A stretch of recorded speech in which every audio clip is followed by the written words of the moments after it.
Guten Morgen, grüß euch. Oder wann immer ihr zuschaut. Ich habe mir gedacht, heute machst du meinen bayerischen Text draußen. Ganz gemütlich, es ist wunderbar, die Wolken ziehen vorbei.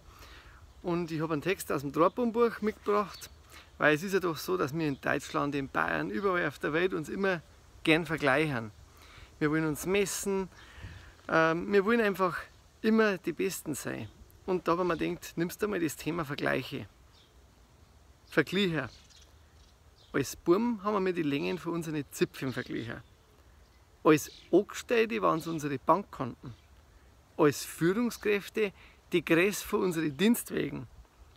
Als Rentner waren es die Hirschgeweiher an der Wand. Und im Alter ist die Länge von unseren Schuhlöffeln.